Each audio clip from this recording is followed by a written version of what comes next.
What's going on, y'all? It's Pop Bear here. Thank you so much for tuning in to another episode of Epic Adventures. So in this episode, I'll be interviewing Mr. Derick Lugo, Mr. Fabulous himself. He is the author of the book, The Unlikely Thru-Hiker. But before we get into that interview, I gotta knock on a couple propaganda items. So if you like this channel, please be sure to subscribe. If you like the videos in which we are producing, make sure you hit that like button. And as always, hit the notification button so you're aware when a new video is dropping. And why keep this channel a secret? Share it with somebody. Share it with a friend, a family, and an enemy. And of course, I like to hear from you guys. So please be sure to go into the comment section below and leave a comment. Now, for this particular video, I will not be giving these special thanks out. In regards to how I had to edit this video, I apologize. A little bit of technical difficulties, but I will be picking it back up with other videos that I'll be producing in the future. Also, I just want to let you guys know that this channel started a apparel line. The shirt that I'm wearing right now, Bear Life Matter, Leave No Trace, is one of the merchandise that we have on our storefront. This shirt purpose is to bring awareness to the fact that we as human beings, when we go into the woods, we must learn to pack out the items in which we pack in, because recently there's been a lot of bear encounters. So onward to the interview. Everybody, this is Papa Bear. Thank you for tuning in to another episode of Epic Adventure. So today I have a special treat. I have Derick Lugo, Mr. Fabulous. If you haven't read his book, he has the Unlikely Hiker. His, I like to call it memoirs on the Appalachian Trail. And so today I'm going to interview him and ask him a series of questions about his experience on trail and what's next for him. So thank you so much, Derick, for joining me. Good afternoon. Thanks for having me, man. How are you? I'm doing great. I'm doing great. So as we said before I started recording, I really didn't know who you were until you reached out to me. You tagged me on Instagram because we both did an article together. Well, we got interviewed for an article for the Trek about diversity on trail. And when I found out who you were, I was like, oh, he wrote a book. Okay, let me look at this. And literally, I went over to my wife and I was like, baby, a black guy wrote a book. I gotta read this. It was literally the best decision that I made, because I was reading a bunch of books about being on trail, about being outdoors. I'm reading a book now about outdoor experience in regards to health and everything like that. So your book was very inspiring to me. And once my son is done with school, I'm actually giving him the book to read, just to see what his things are. Because I learned a lot in your book. A lot of things were pointed out without it being pointed out in the book. And so let's get into it. So my first question to you is, who is Derick? Who's Derick? Okay. Well, I'm from New York City, born and bred. I grew up in a poor family, and as a kid, I always loved stories. I could sit down and listen to my grandfather tell old stories. To this day, older people, when they tell me their stories, I can sit for hours.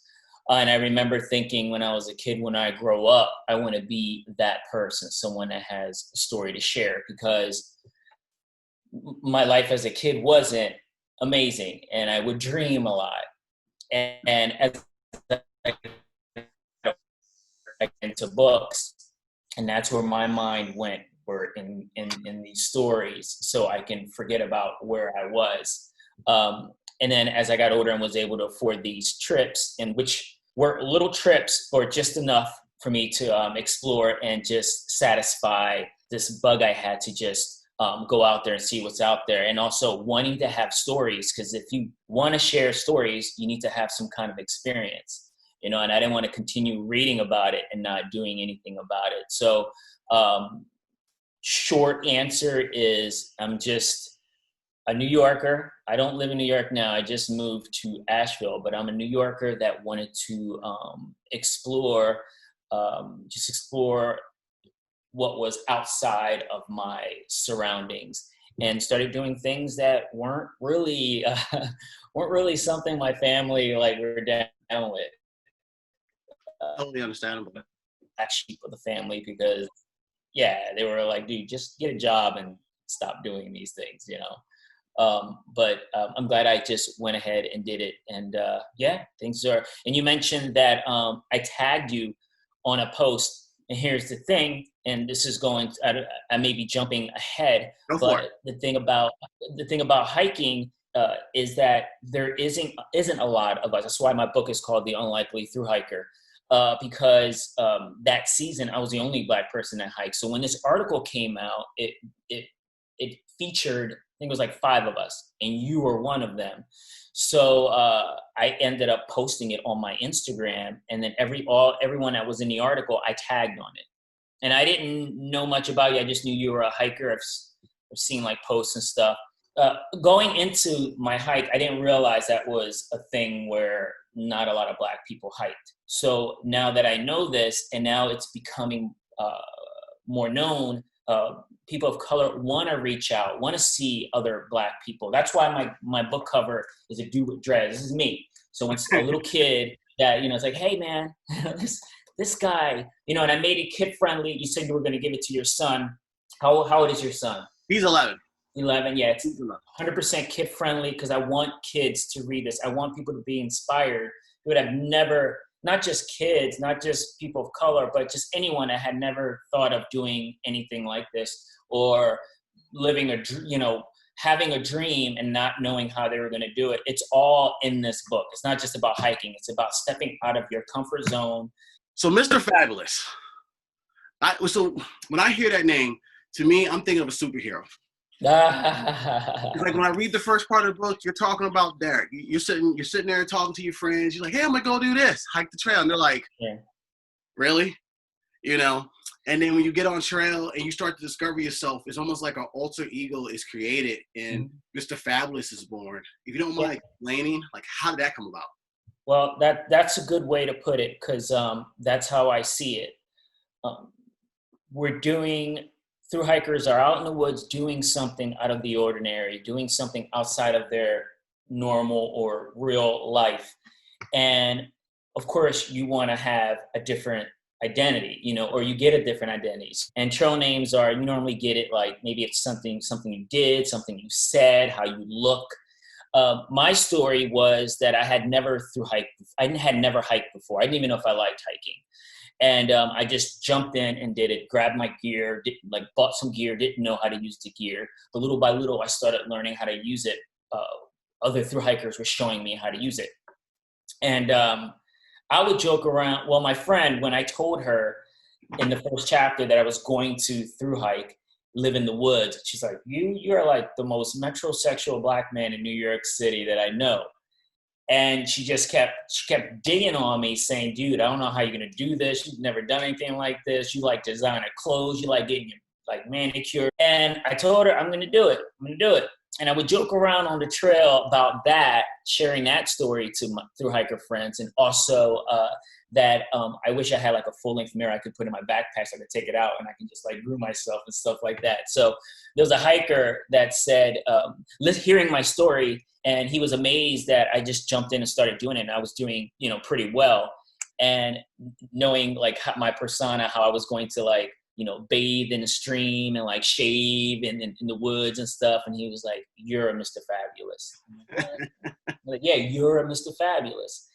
And turns out Mr. Fabulous was a character in the Blues Brothers movie. I think it was like a trumpet player, some suave guy and I didn't get it at first. And I was like, dude, I'm not going around telling people I'm Mr. Fabulous. But as soon as I said my name was Mr. Fabulous, people would laugh or they would smile. They would want to hear the story. So it ended up being something positive where it wasn't just about me anymore. Mr. Fabulous is not about the person, Derick Lugo. It's about the experience. So I had a story to share. People were trying to call me other things, and I was like, where's the story in that? I wanted something that stuck, because you don't have to accept the first trail name that people give you.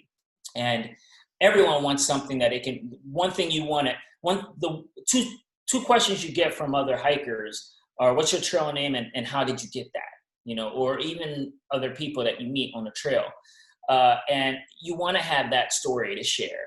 And that had it. So I stuck with it for a while, for like a week, and one thing led to another. This older woman was like really funny about it, and I felt like it was really comfortable, and it was just, I just felt like it just brought a smile to people's faces, and I just liked that. I tried to keep it positive throughout my entire trip, and because I have so much going against me and I have any experience, and then eventually finding out that there wasn't a lot of Black people that did it or people of color.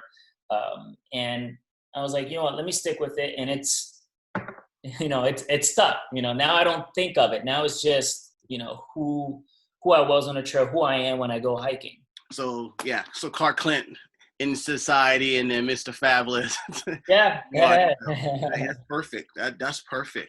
And it's interesting because in your book you talk about the inspirations of you wanting to go and do this because you had a bunch of free time. And I don't want to give too much away because I want to entice people to read your book, so that way they have something to refer back to. If you would have had to do it all over again, knowing what you know now, would you still done it? The way I did it? Yeah. Well, the timing was perfect. Okay. Like, it would be harder for me to thru-hike right now, but the timing was perfect. I was single. I didn't have a home. Like, I was in between homes. I was living in Italy. Then I came back, and I didn't have like crazy responsibilities with bills and a job and all that. Would I do it differently? I think I would keep it the way I did it because there was a lot of lessons, and it's in the book, and it brings the lessons out to other people, that they actually go out there and do short hikes, do weekend hikes. So get to know hiking, find out if you like hiking. Would I do it differently? The start of it? Nah, I would probably do it the same way. There's some things that I would do different along the way, not too many regrets. But I think the way everything just fell into place, it was just meant to be that way. So I would say, no, I would just keep it the way it happened. What was your base weight? How much did your pack weigh, if you happen to remember? I started off, my pack was like 142. It's in the book. It's like 142. It was on the heavier side. My pack should have been in the low 30s. The thing with me is I'm a writer and a reader, so I have notebooks, pads, books, things that normally at one point, and this is like, I hate to admit this, but at one point during my thru-hike, I had like 5 books in my pack. It just happened, and it made it that much heavier. So I would say I was averaging 140, which is pretty heavy. Yeah.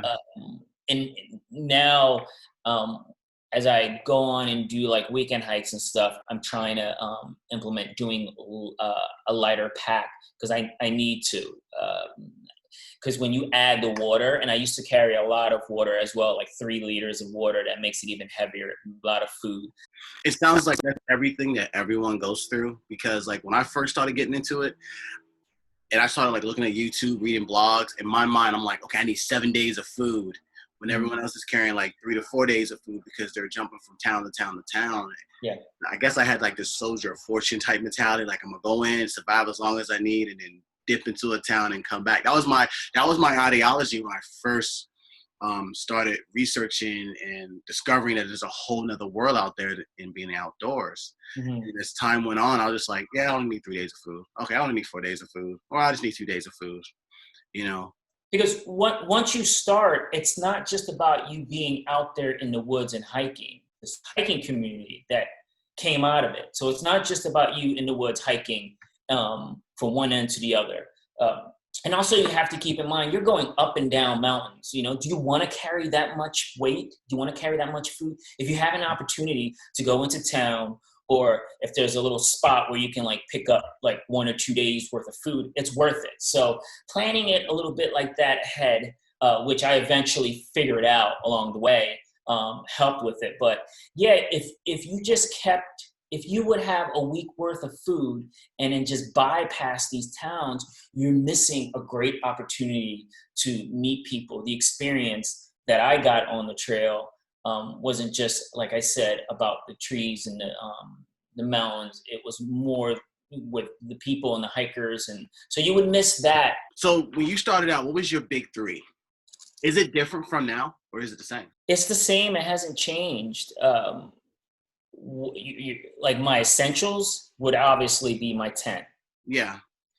I would say my water filter, my tent, and obviously my backpack. So I would say, minus the backpack, it would be my tent, my water filter, and my poles.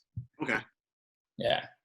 But obviously, there's a lot more that you need to thru-hike, but those are the three that are vital for me. I don't know if people thought this way as far as starting a thru-hike without trekking poles. I don't know. For me, I needed it. And just about everyone that was thru-hiking the season I did had trekking poles. There's one or few that were. I'm like, dude, how are you doing this without trekking poles? But yeah, and there's some sections of the AT where there's rock scrambles, so you can just put your poles away. It's a hit and miss with me. So when I take my dog with me, I don't bring my trekking poles. And then when I don't take the dogs, I do bring my trekking poles. Are you doing day hikes or weekend hikes? Weekend hikes. Okay. And how heavy is your pack? It depends on how big your pack is as well. So it's 46 pounds on average because if it's just me, it's like 46 pounds because I can't do a lot of down. I get cold easily at night. So I have a synthetic bag. My tent's a little bit on the heavy side. And then with my back being somewhat messed up, I use the Osprey anti-gravity. And that's heavy within itself, but it's worth it because I don't feel that weight on my body. So if I didn't have the anti-gravity Osprey pack, I probably would feel the entire 46 pounds. But because I have it, I just like there's nothing wrong. And then with me taking my dog, I want to be able to be sure I can always control them at a moment's notice when I'm on trail. Like my son and I did a day hike, and the trail we went on, there was a bunch of dogs on it. It was very crowded that day. And so while we were going up, another couple was coming down with their dog. So we stopped, they're coming down. And then their dog jumped at my son. My dog jumped back at their dog. You know? And that could have been a very bad situation if the owner didn't get control of the dog real quick, and my son didn't have positive control like I told him to do as they was coming down. Because I kind of had a feeling like I'm always on the cautious side when it comes to animals. Because too many times, you should be, yeah. You know, and my dog's out there, another dog comes out there, and you don't know if they get aggressive. So we stopped, they're coming down, the whole thing happened. I'm like, yep, and that's why I do what I do when it comes to, you know, when two other people have dogs and they come in close proximity of each other. Yeah. When I do day hikes, I don't have trekking poles because I just have a day pack, so it's not necessary. But yeah, and we're gonna get a puppy soon because I need a hiking companion, and that's something to look forward to as well. Where how am I going to be able to hike with this dog? The leash, my neighbor actually went for a hike a few weeks ago, and he has a big dog, and he had the leash like around his waist, and then the dog kind of like pulled him. So that was a good way for his hands to be free. Yeah. And for him to kind of like go the same pace as the dog without losing the dog. So there's a few things that I have to figure out. I'm gonna tell you right now, it's a huge learning curve, but I think after a couple times of doing it, you'll enjoy it. Yeah. But it's you know, I think the only thing I had to worry about the most, besides like making sure that he wasn't off the leash, was ticks. Yeah, that was my biggest concern when I was planning my thru-hike. Nothing else, not bears, not people, not any kind of wild animal. It was ticks because I didn't want Lyme disease, and I have a lot of hair. So I had decided two things: that I was going to always keep my hair in a buff, like underneath a buff, just keep it covered, because ticks will love to climb up all on my hair, have a party, and I decided I was going to always sleep in my tent, not in a shelter or any. I was going to stay in my tent and always check every night, every day. And there was a few times where I think I found 2 ticks in 6 months on me. But there was a lot of thru-hikers that got off the trail because of Lyme disease. So yeah, that's one of those things. You got nice and shaved head, but still, you gotta check. What is your favorite trail town, state, and iconic viewpoint? And with that being said, what was your least favorite? Okay, favorite town, I would say I love the town of Damascus. It's like a hiker town. It's where Trail Days is happening. Hiker friendly.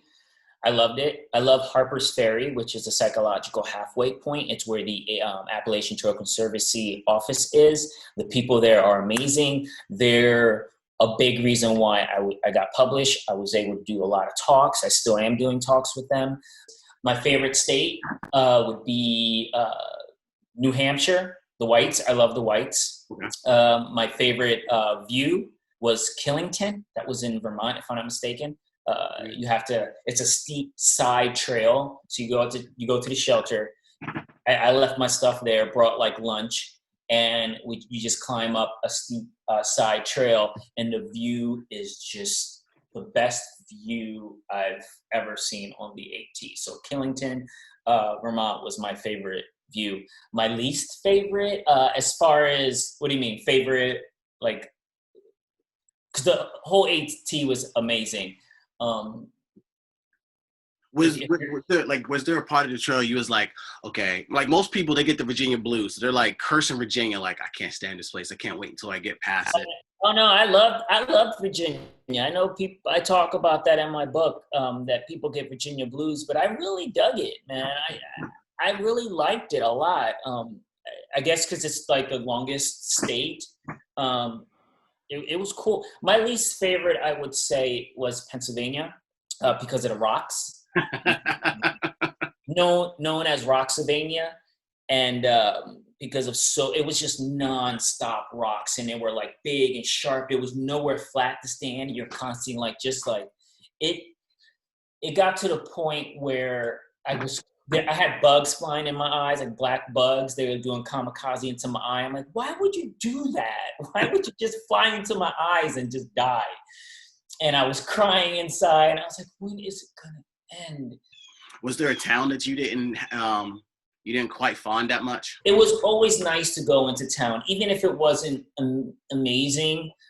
There was places I stayed in garages and stuff, that wouldn't be ideal if I wasn't through hiking, but as a through hiker, it was a blessing because it was somewhere I can stay. So no, I would say every town I went to, I was grateful to be there. Nothing negative ever happened.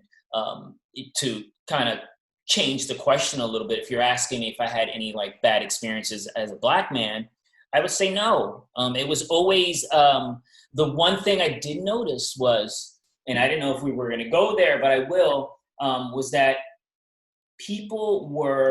I didn't realize there wasn't a lot of Black people on the trail, but people were coming up to me and saying this, but they were saying it in a way where they were like, hey man, we're so glad you're on the trail.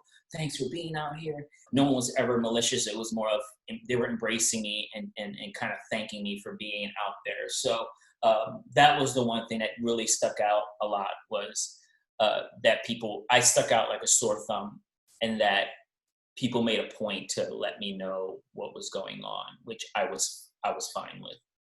You bring up a good point, because in the book you talk about that. You give a reference to Andy Griffith's show. I think it's page 183, I'm not mistaken. How you look at Andy Griffith's show, there's not a lot of Black people in there. And anyone, like younger people may not understand us, our generation. That was like the thing we grew up to as kids. And I remember how they talked about that in the show, how the political tension was so high at that time that they chose not to do it. But I guess the way they produced the show, not many people took a negative point of view from them not having a lot of African Americans on the Andy Griffith show. And one of the things I've experienced is being on trail.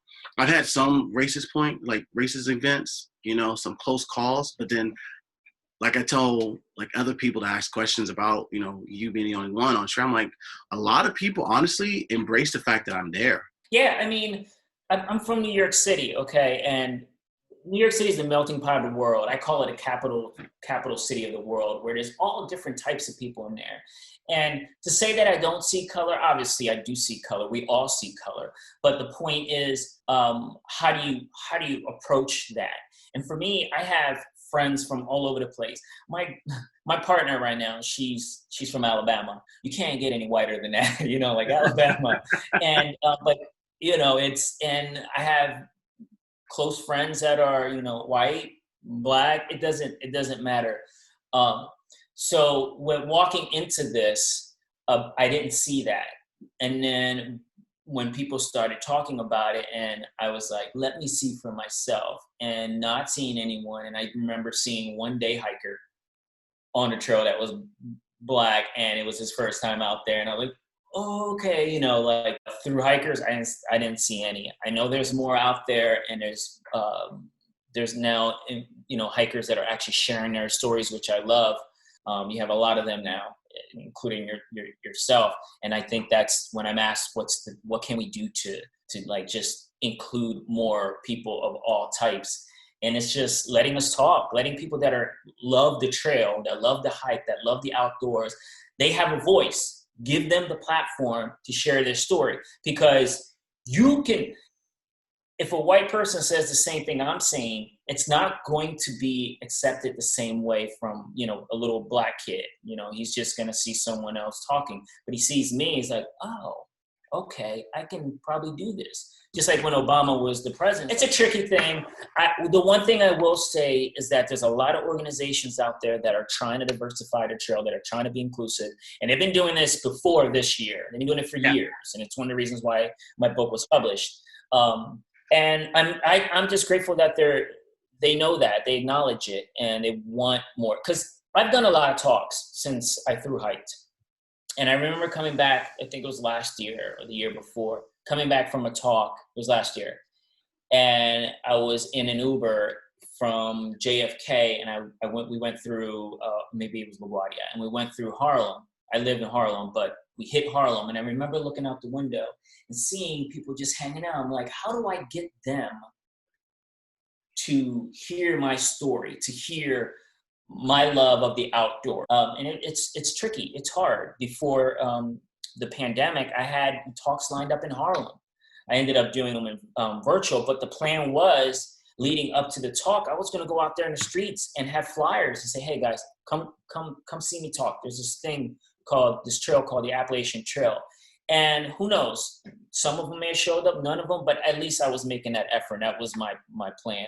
It's the only thing I can do to go out there and get people. Because honestly, if I do these talks, I did a talk in Bend, Oregon last year. I was the key speaker there. It was 300 people. I was the last person that spoke. I was the only Black person on there in the group. For me to reach out to people, like this book, like, you know, hikers will read this book. People outdoors will read this book, but I want others that had never heard of the AT to actually read this book. You know, it's the reason why I wrote it. So it's my responsibility to go out there and share it, share the outdoors, share my story, and show people that it's a beautiful thing. It's pretty much you being a trail ambassador is how I see it. Well, you know, I'll take it. I'll take it. You'd be surprised what positions that the universe will put you in. You know, there's a park ranger by the name of Shelton Johnson. Yeah, Shelton Johnson. He was the person, African-American male, that wrote to Oprah. Because at the time he was working at Yosemite, and he wrote to Oprah about her coming out to promote more African-Americans getting outdoors, because at the time there wasn't a lot of African-Americans doing that. And then Oprah came out with Gail, did her show, and he noticed that there was an increase in us starting to make our presence outdoor. And I think it was back in 2005 when all this went down. And it's like now, years later, with everything that's been happening in the world, I've seen some of his past videos, interviews, and things of that nature starting to come back up. You know, I just find it very interesting how the universe finds a way of, you know, bringing things forward when it's like it's in the back of people's mind or it's in the back burner. Because like when one event happened, which sparked everything, and now people are looking for a solution to bring peace and understanding. And, you know, here this person comes. So I'm thinking like, what, another 15, 20 years, you know, when people think that, or you may think that you may not have a significant impact anymore, another 15, 20 years, some could spark it up, and the next thing you know, your book resurfaces, you know, and it sparks another generation to the outdoors. Yeah, I agree. Go back to Oprah.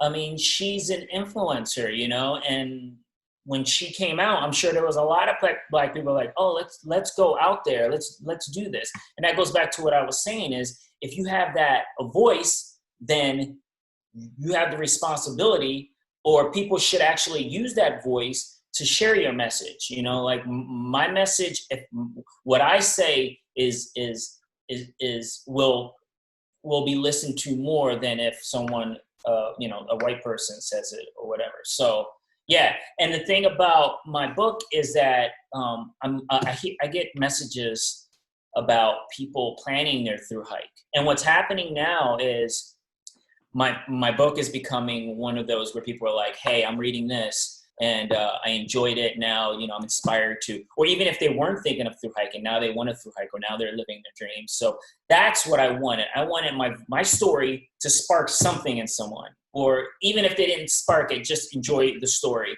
But it's something, I just wanted I can't, it's funny, and I'm all over the place with this, but I don't know if you know Jennifer Farr Davis. She was like one of the fastest people to hike. She inspires me a lot. She lives in Nashville as well.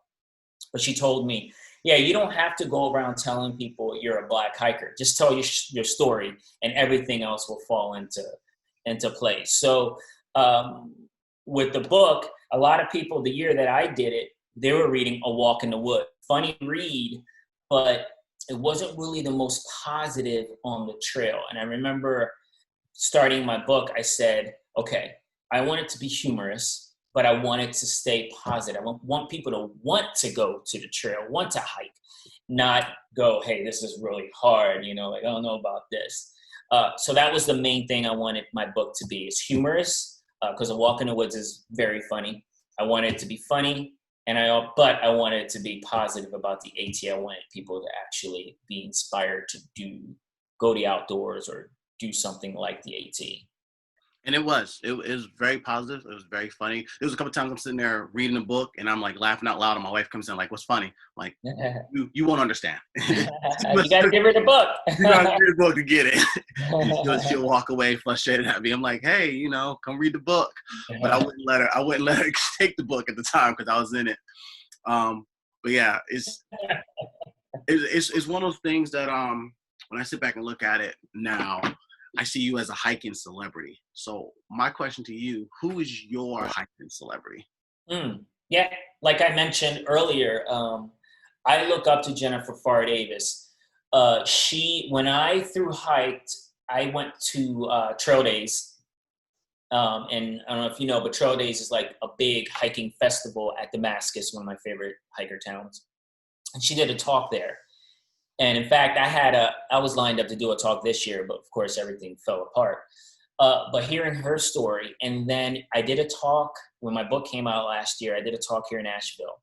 She picked me up at the airport and gave me a tour of the town and gave me some amazing advice and shared her story. She wrote her manuscript, not knowing how she was going to get published. I did the same thing. And then as she's writing, she started doing talks all over the place. And when she thru-hiked, not many women were doing it, but she was sharing her story. And eventually people were like, okay, she's got a voice. Let's see her book. Let's get it published. That happened to me. I just kept sharing my story, and people were like, oh, you have a book?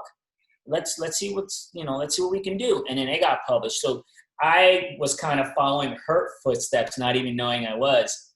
She gave me some great advice, still gives me great advice. We're good friends now.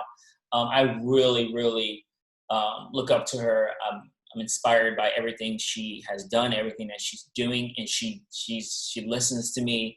She's been, one of my biggest supporters. Now, I would say recently, I don't know if you know Anish, but she's also a female hiker that she's been breaking records nonstop.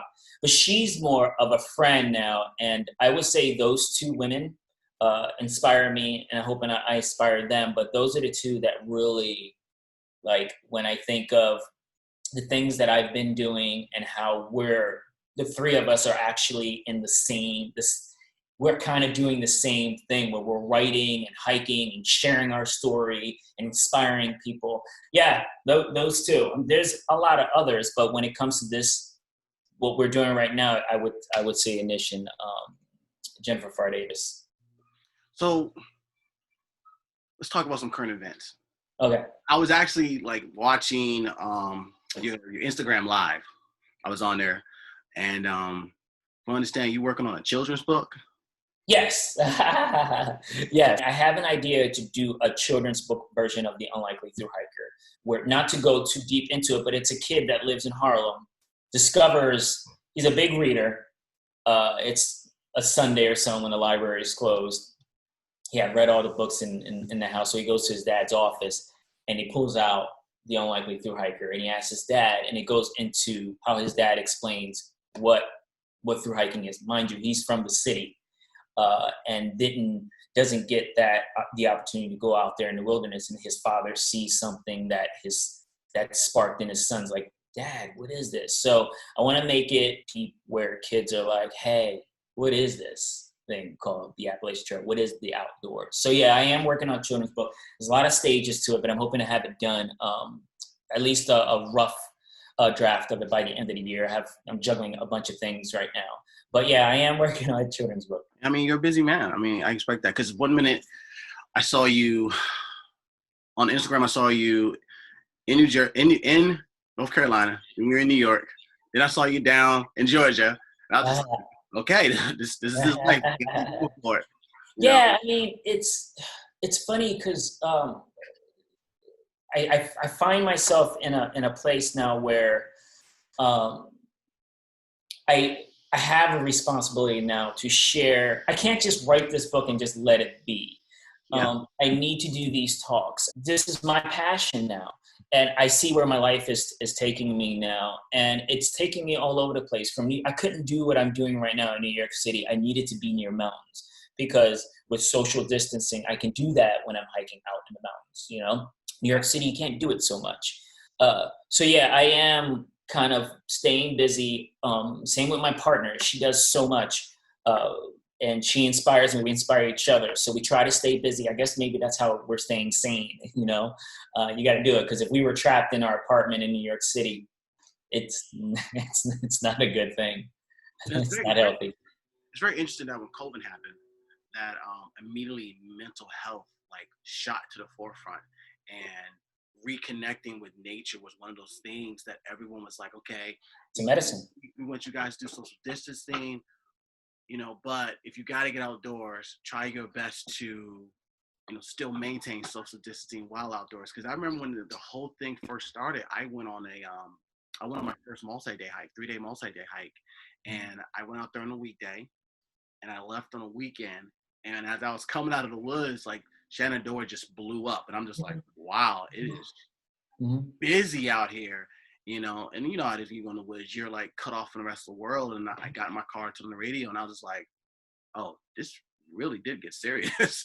Like, it really did get serious very quickly. You know, because most people, they didn't think that it will go this route where we are now, where this is our new norm, you know. Yeah, when it happened, it was March 15 when they shut down the restaurants, and I was like, cool, I got some time off. I'm set. Like, I can get some stuff done. I had stuff planned already. I'm like, I'm down with this. Too long. And now it's October. But we quickly, as human beings, adapt. Because this year was going to be my book tour. My book came out September of last year, a day before my birthday. And this year was going to be, I was going to go tour my book, go to small towns that I had went to when I was through hiking, do these talks. So this was my book tour year. And I quickly had to like change that around and make it virtual. So I would say 2-3 times a week, I'm doing talks. You know, I have another talk this evening. Yeah. You just have to adapt, and we're good. You know, we humans are good at that. We adapted. Zoom blew up. You know, so now everyone's using Zoom. We were using Zoom way before COVID. But I'm glad that other people are discovering it, and that's how they're connecting with people. So I know I've eaten a lot of your time up, but I got one big question, right? This is a big question. So you're into essential oils. Yeah. How did you get involved with essential oils, and like how much of an impact is that in your like daily routine? You know, because I heard you talk about it, and I know like there's some restrictions on things you don't want to say too much, but you have to stay compliant, because you can't tell people that essential oils cure anything. You can't say that, because they don't. So how I got into it, I'm always trying to find ways to better myself health wise, mentally, and I had just started meditating. This was maybe 4 or 5 years ago. I had my hiker friend Overdrive. He's in the book. His wife was using essential oils, and she was talking about it. And I said, "Hey, yeah, I would love something that could help me." I think I heard on a podcast or something about how essential oils can help with with your mind, meditating and stuff like that. And she started talking about it, and she said, "Yeah, what do you want it for?" I was like, "Well, I want it for to meditate. Also, when I go hiking." If I'm sore or if I can rub it and this and that. And then all of a sudden, it went from just wanting it to use essential oils to meditate to I can use oils for a lot of things. And I just went and just ordered a boatload, and that was like 4 years ago. And now it's part of my everyday life. We got rid of all of our toxin, anything that's toxic at home. Thieves, that whole product line, there's Thieves, dish liquid that we use, hand soap. There's Thieves laundry soap that we use. So that whole line right there is huge. As far as like if I go for a hike, I strained my back not too long ago. I make a blend that's good for that. And we could talk when we're done here. We could talk about why it's good. But I was using, I'll show you this. So this is a new item from this company that we use is a CBD. It's a muscle rub, and I put because of my calf, I strained it about a month ago, and I started using this, and it just helps as far as I'm going to go with that one. But yeah, essential oils is huge. I diffuse it. The machine that you're talking about is a diffuser when I'm writing. So I'll diffuse lavender to help me stay focused. I'll diffuse if I don't get stressed that much, but if there's a lot going on and my brain is racing, I'll diffuse something called peace and calming, where it'll keep me cool and keep me chill. If I need a pick me up, I'll do peppermint. So yeah, there's a combination of things, and yes, it's a huge part of my life. And I didn't use them when I was through hiking, but I did a weekend hike and I had essential oils with me. And if ever I through hike again, yeah, it would be a big part of Mr. Fabulous's hike. Part of your repertoire. It'll be that luxury item that you have to have. Yep. It's not a luxury item. It's actually something, it's almost like a first aid kit thing. Okay. Yeah. Okay. Yeah, I feel you on that. Yeah, my wife uses it a lot, still uses it. Because I'm always in and out, so I only need it when I'm injured or she wants to like just set the mood. And then, hey, I don't argue with my wife when it comes to how she runs this household. Now You're a smart man. You're a smart man. We're doing this. Okay, we're gonna do this right now. And then sometimes I'm like in left field, like I don't know why we're doing this. And my son's like, Dad, why are we doing this? Your mom says we're doing it. We're doing it. like there's certain things you learn not to argue. That's just one thing. My dad said that to me. Like when I first got married, he's like, try to make your wife happy. And when she's dead set on something, just pick your battles. I was like, okay. How long have you been married? I'm going on 16 years. 16? What? Oh, you're doing something right. Sorry, I was corrected. 17 years. It's 16 years now. Next year will be number 17. Okay. So so my son's 11, 16 years in, going on 17. So okay, cool. Thank you so much for the interview. Like I said, you were my first interview, and I was really racking my mind on who I should get, because it was like a list of 5 people, and you guys, like in my mind, you guys were intimidating. So I was like, okay, I gotta come correct. So I was doing a lot of research and reading and reviewing and like following you on Instagram and trying to get the backstory on you, and you at the time seemed like was a better fit. Just what's going on and where like, I'm at, probably where you're at in life. I was like, I'm gonna go with Mr. Fabulous. That's a good fit. And it was actually my son that helped me come to that conclusion, because I was just talking out loud, and he was like, "Well, Dad, you already know who it is. Go Fabulous." And I just look at him like, "And that's why you're smart, son." But if you want to give your social media information so that way people can look you up if they're interested in buying the book or want to follow you on Instagram. Solid, solid. So Instagram and Facebook is at Derick Lugo, DerrickLugo. And to get my book, if you want a signed copy, just go to DerickLugo.com. So easy. Also, I want to say to you, keep doing what you're doing, man, because what you're doing right now, and you may not feel like you're reaching a lot of people. What you're doing right now, if you look back 5 years from now, you're going to be like, okay, so just stick with it, because we need more people of color. I would love to do this again in the future, but just keep doing it, man, because I'm following you as well, man. You're doing a good job. Thank you so much. Well, guys, I hope you enjoyed that interview with Mr. Fabulous. If you haven't done so, check out his book, The Unlikely Thru-Hiker. And while you're at it, please be sure to swing by our Teespring store and check out the merchandise. All the information will be down in the description box below. I hope you guys enjoyed this. Don't forget to get outdoors. And of course, happy hike, happy life, or is it happy life, happy hike? Out here.